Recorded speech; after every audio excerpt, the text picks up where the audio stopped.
Tonight at 6, a local woman who shot and killed a neighbor's dog during a vicious attack on her own pet is telling the News4JAX team her side of the story. And I told the gentleman to move. I said, "Sir, move. I have to shoot your dog. I have to shoot the dog." The October 5th incident was captured on a Ring camera in the South Side neighborhood. The owner of the dog that died says the woman did not have to kill the animal. News4JAX anchor Tarek Miner's here with what both of them had to say. Tarek?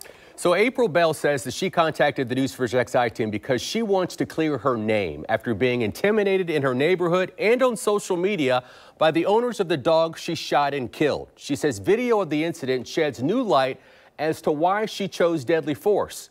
Now, the owner of the dog that died, however, is also talking to News4JAX, saying she could have stopped the attack in another manner.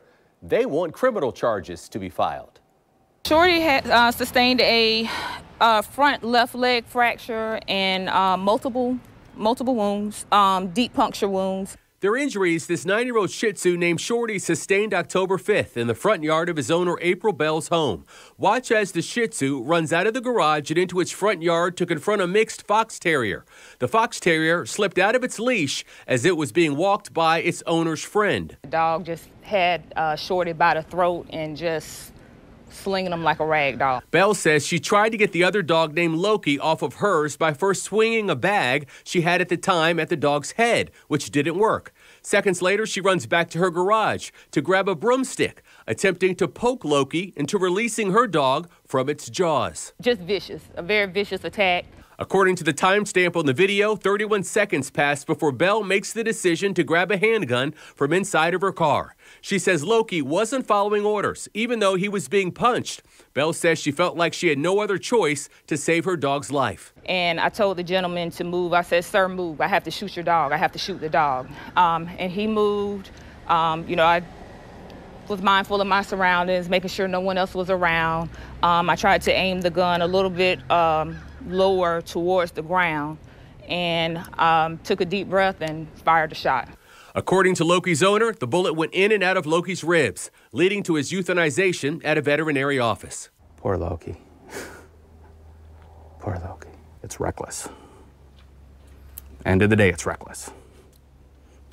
And it really just irritates me that she would do that. There's a water hose sitting on the side of her house. Right there. Same distance away from where the gun was. Loki belongs to John Roberts, who says the rescue dog didn't deserve to be shot to death. We're wondering why the state's attorney didn't file charges. Why is Melissa Nelson not filing charges? When a dog is in a frenzy like that and not listening to the the dog walker, and the dog walker has, tried and done what he could do, there wasn't anything else to do. I really do not regret my decision.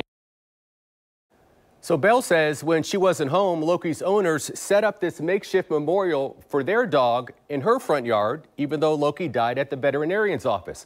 Now, Bell says the shooting is not something she wants to be reminded of every day, and she says she feels intimidated by this memorial. We asked Loki's owners about it, and they told me it's about the dog, and the dog deserves respect. Now, the Jacksonville Sheriff's Office did refer this case to the state attorney's office, which, after looking into all the facts of this case, advised that there are no criminal violations that need to be addressed. Kent? All right, thank you.